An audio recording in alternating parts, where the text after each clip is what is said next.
Despite very significant improvements in the early years sector in the past decade, one thing hasn't changed.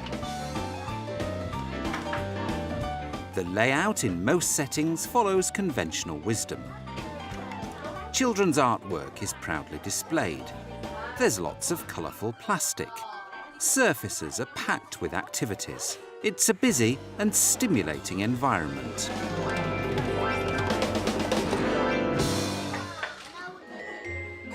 Now, though, there's an opposite and challenging view. And it's advice that some practitioners will find surprising. Make sure that an environment isn't too cluttered. Also that the environment isn't overstimulating. That's really, really important that we consider the impact that excessive displays hanging from absolutely everywhere can actually have on a child's, it's almost like a sensory overload for them. The new idea that the traditional layout of settings could be overstimulating and distracting for pupils is already proving controversial. One prominent head teacher has criticised the ideas. And later in the programme, David Fan and the report's author, Elizabeth Jarman, meet to discuss their differences. You may find this the wrong colour, you may find it overstimulating, but as a head teacher, this is what I want and this is what I believe in. I have to say that this report is certainly not encouraging people to have dull classrooms. Right. If we're wanting an environment that the children interact with, if we want an environment that is celebrating the children's work, I personally like to see the children involved in that. Hey, I got one here. Get one. Yeah? Abby, give me a foot like this. Bring them across to the wishing well because we're going to make... Whilst there's widespread consensus that improvements to speaking and listening skills are required, the proponents of the new ideas accept that this means of achieving it, a fundamental rethink of layout, will be challenging. It's very new, quite innovative, and although we found some brilliant examples of excellent practice, we are challenging what most people might have thought for the last quite a number of years. The Basic Skills Agency, which has commissioned research into the learning environment, is keen to emphasise that new approaches to layout are being proposed for educational, not merely cosmetic reasons. Studies show that up to half of all children entering primary schools have difficulties with speaking and listening skills. I think the reason it's become such a hot topic is because increasingly people are concerned about the limited language skills and the limited listening skills that many young children seem to have when they come to nursery, to preschool, and then when they go off to primary school. There's this famous phrase from a researcher called James Britton ages ago now, who said that reading and writing float on a sea of talk. So in other words, if children find it difficult to talk and hard to listen, they're going to find it very hard to acquire the basic skills of literacy and numeracy as well. So what we need to do is to make people aware of this difficulty and make people aware of the potential for it all to go wrong, and then we can make sure that local authorities and health authorities are working together to make sure to maximise each child's potential. The new approach aimed at improving speaking and listening skills is called communication-friendly spaces, and improvements to layout are a big part of the initiative. It's very important that when we're thinking about what a communication-friendly space looks like, that we really think about things from the child's perspective, and that we really have that as a central consideration. You know, that I think it's important for practitioners to almost walk around their setting at a child's height to really understand what the child is seeing. Research shows that traditional strong primary colours may overstimulate children. Harsh strip lighting may not contribute to a good learning environment. Children react well to the availability of small, intimate spaces within a classroom, allowing them to initiate their own conversations. Abby, do you have a fairy suit at home? Yeah, because to just fly around in the sky. Yeah. It's also very important that there are cosy areas where children can withdraw to. How do you kick the hedgehog? It's really important as well to maximise the use of space in an environment, to really use every nook and cranny that's available. And plenty of neutrals, both in furnishings and fabrics, allow children's work to be displayed without visual distraction. Settings can become polluted by noise, say the researchers, and quiet areas are essential to improve speaking and listening. An excessively noisy environment is not going to be conducive, for instance, for a child who's really trying to listen to a speech sound. The proposals on transforming the traditional look of settings are based on evidence gathered from academic studies around the world. We were aware of all sorts of research that has been done, mainly in the States, it has to be said, into how the environment affects the way children learn. But we couldn't find anything that anybody had done that brings all that research together and shows what it looks like in a setting. So this work has been developed to try and put that research into practice and help people to find out what it might look like.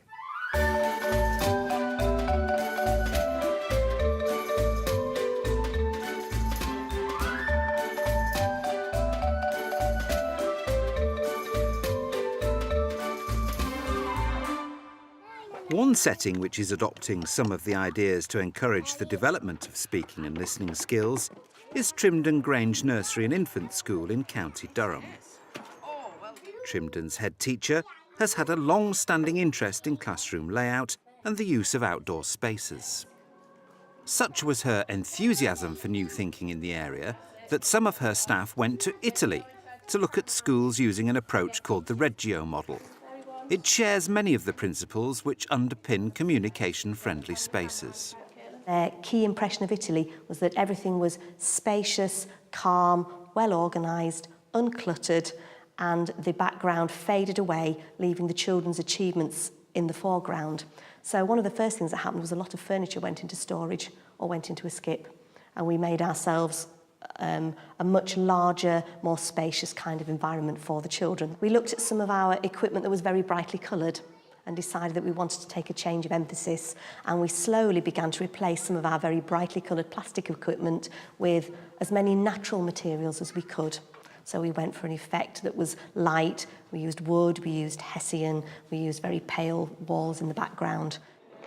Whilst the classrooms at Trimdon Grange may not look quite as decluttered as the purists would like, they do look different from traditional classrooms, and the differences do transfer to how the pupils learn, according to the head.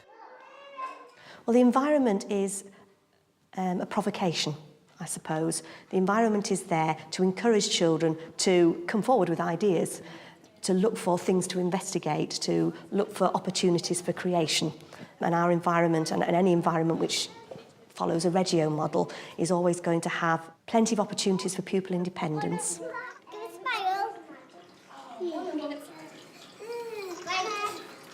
I just David's doing it wrong. And the activities and the areas which are laid out within it are going to be as open-ended as possible, so children can respond in as many ways as they can, according to their interests, according to their strengths, and according to the children that they're playing with. What's happening to the glitter? Falling down. It's falling down. Is it making a nice pattern? What colours is it? What colours can you see? Olivia, I'm over here. Silver. Silver. And pink. Very nice. So the environment is there for children to take their learning forward and adults to make the sensitive interventions according to the way that the children react to the environment. So today I'm going to watch what you do, write down what you say, and then we'll share it all together. And I want you to think, next time I do that, Mrs. Richardson, I'd like to do this. Or next time, Mrs. Richardson, I'd like to do that. The new thinking about learning environments also focuses on the importance of outside spaces and their capacity for providing challenge and stimulation, which improves pupils' speaking and listening skills.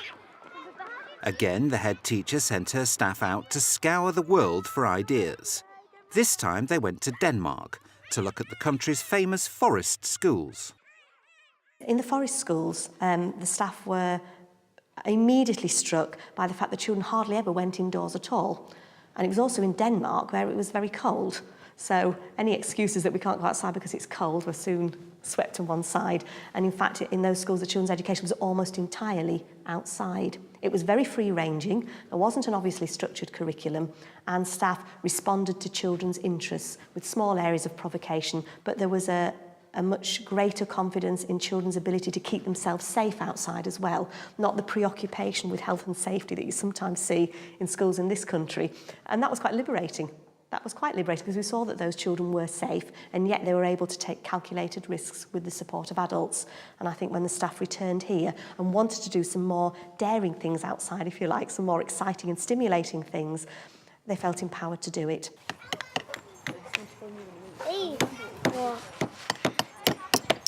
Oh, I fell out here.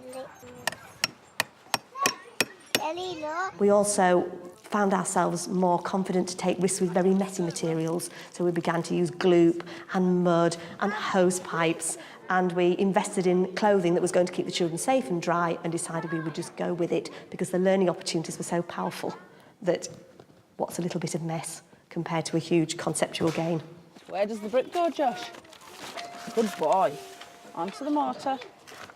Clever boy. Press it down. Now, what did Mr. Ramsey do with the end of his trowel?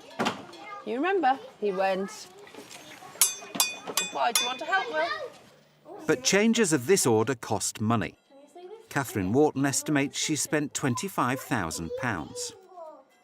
Well, the changes in the building have all been financed from within normal school budget. So we haven't had any additional funding, although we have done the same kind of fundraising that most schools would do. But the real quality equipment is expensive. There's no way around it. It's worth the investment, but you just have to build it up slowly over time. Advocates of the communication-friendly approach say that some changes can be made at small cost, and that creativity in the use of funding is all important. If we're looking at realistically what role money is going to play in how successful or not this is, then I think realistically it plays a very big role. I've never been one to accept anybody's excuse that says we can't afford to do this so that we can't do it. There are lots of things you can do with very little money, with a lot of creativity, with no money at all. The other thing is I think sometimes early years settings really need to think very carefully about how they're spending the money they do have, because I think sometimes that money isn't as well used as it might be, and that comes back to looking at what it is really important. Elizabeth Jarman, whose report is pioneering the new thinking, has produced a toolkit which shows how the ideas can be translated into action. Links to the toolkit, which costs £10, can be found on the Teachers TV website.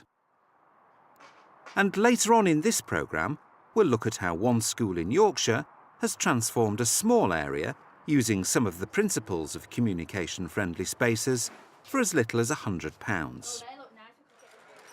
But perhaps one of the most effective ways of managing transformations in learning environments is to design them in from scratch. At Homewood School in South London, they were able to use some of the new thinking in a purpose-built space. Again, the head has been inspired by the forest schools of Denmark and how they use light. This is important because research shows that children learn faster in classrooms with lots of natural light. We're similar in some ways, in that we don't always have a lot of light in this country because of our weather. And what struck me was the windows and the angles of the windows. They would make a building look almost like a ship, you know, in terms of the roof being made of glass, so that allowed a lot of light in. And I've always wanted lots of light for our children. The head was able to brief the architect on what she wanted. That included as much natural light as possible, and to use soft, diffuse overhead lighting rather than the harsh strip lighting found in so many schools. Looking at the lighting, I mean, one of the things that can be desperate about childcare buildings is that you go in and it might be a very nice building, but then the whole place is covered in fluorescent lights. So rather than it looking like somewhere which is homely and friendly, which is really important for children, it looks like an office environment, which just is very deadening for colours, very deadening for paintings, very deadening for the children. Again, it's not simply an aesthetic matter. Fluorescent lighting is actually banned in some European countries, and research shows that both reading and numeracy improves in areas with lots of natural light. It's right, it's the sun's come out, when it's dark, you can go to sleep. That's right, when you go to sleep. The Communication-Friendly Spaces Toolkit also emphasises the need for some darker, more cosy spaces, which act as a focus for children to communicate with one another, rehearsing their speaking and listening skills. Well, the contrast between light and dark is something that I think is really very exciting for children. As you go into the classroom itself, that's quite a dark space in places. And partly, actually, that's really important for children to feel sort of quiet and snug in some places.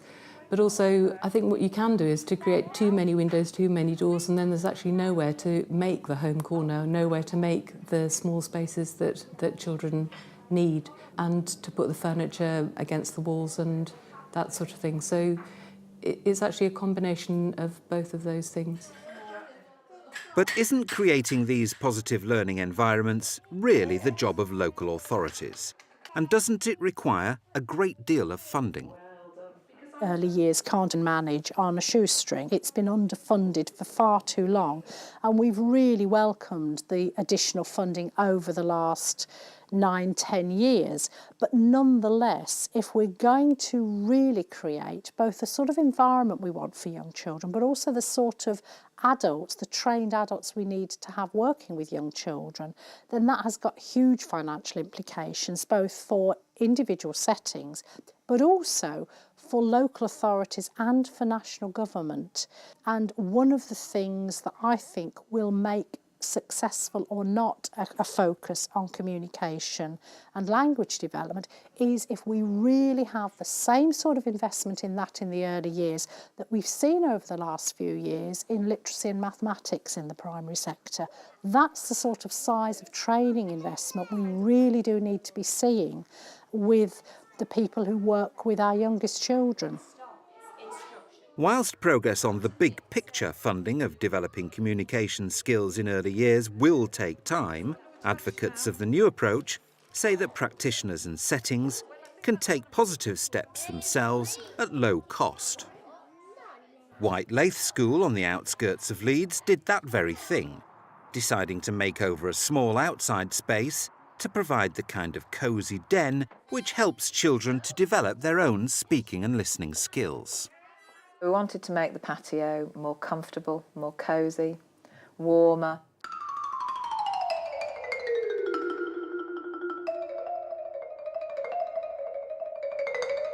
And so we made some drapes and had them hanging down in sort of autumn colours to create warmth.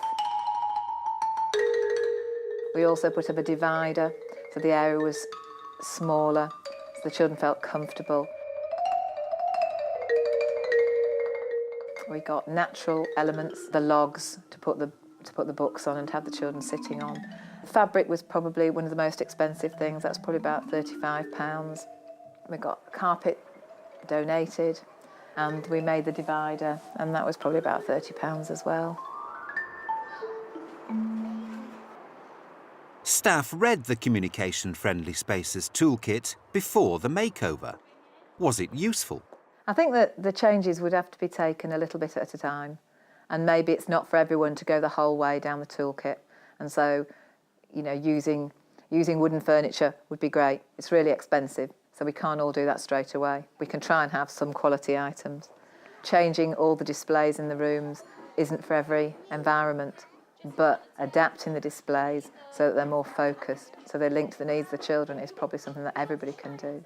So I'd look at the toolkit and take out the elements, the key elements, and use them, but I wouldn't necessarily think that everyone has to go down the routes that some of the specialist settings have chosen. And has the makeover been successful? We've noticed the children are really keen to go outside and use the area.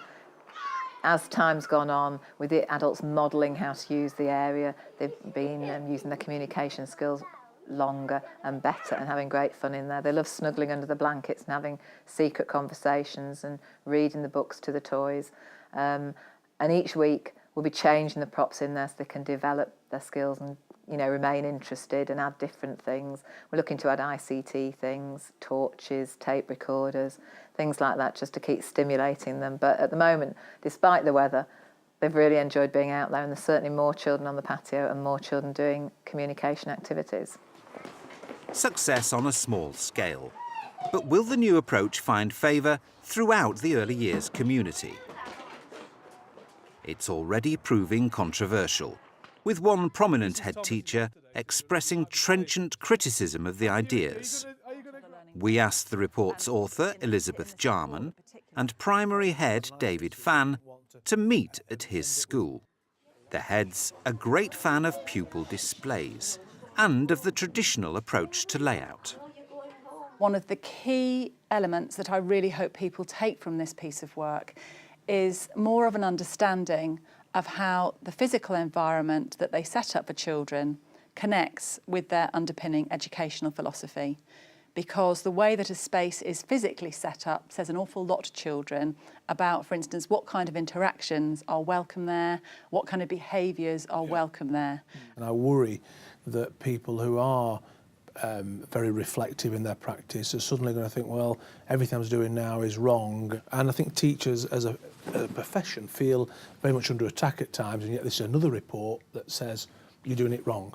This is a guide for teachers to examine their environment, not to throw everything out like the baby with the bathwater. Everybody who is being reflective is open to new ideas, or should be. We know, though, in this country that there are 50% of our children coming into school with speech and language difficulties, and so it's very important that we examine all aspects of how we can support those children to improve those skills. I realise the significance of good quality interaction, and many of our children coming to our school don't have that.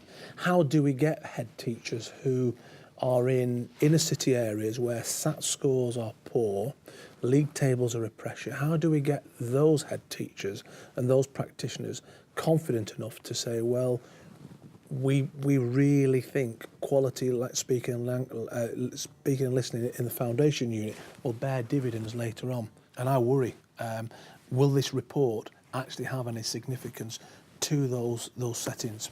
This is another element. And as I said, it's been designed for those delivering the early years foundation stage.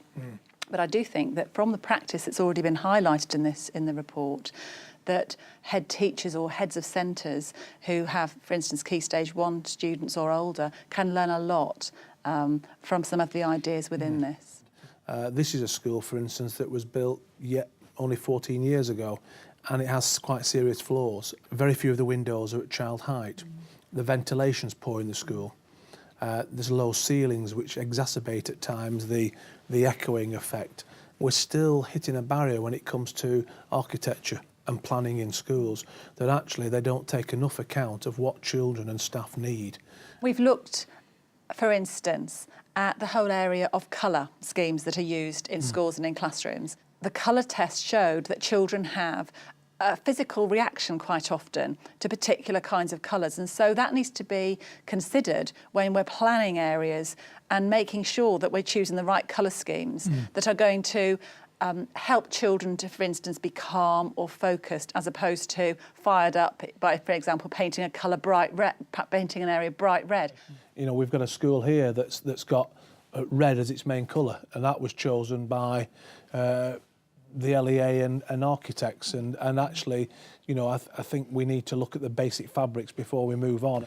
And I read your report, or read your report and your views, and say, well, you may find this the wrong colour, you may find it overstimulating, but as a head teacher, this is what I want and this is what I believe in.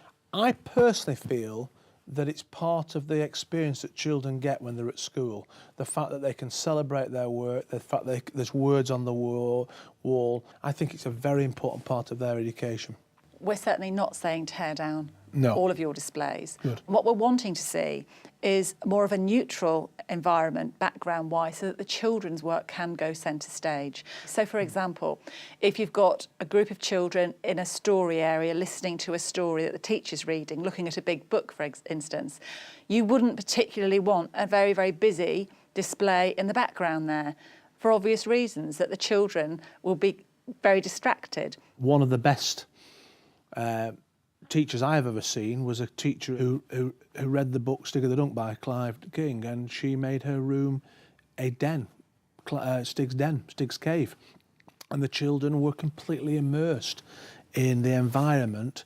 It was an experience, and it allowed them to step out of their own environment and move into Stig's environment, and for them they got a massive amount out of that book. I have to say that this report is certainly not encouraging people to have dull classrooms. Right. If we're wanting an environment that the children interact with, if we want an environment that is celebrating the children's work, I personally like to see the children involved in that. It's a way of recording their learning and also an opportunity for us to annotate their work and record what they've said, and they can then refer back to that, and it can then reinforce speaking and listening skills and the activities that they're engaged in that area, for instance.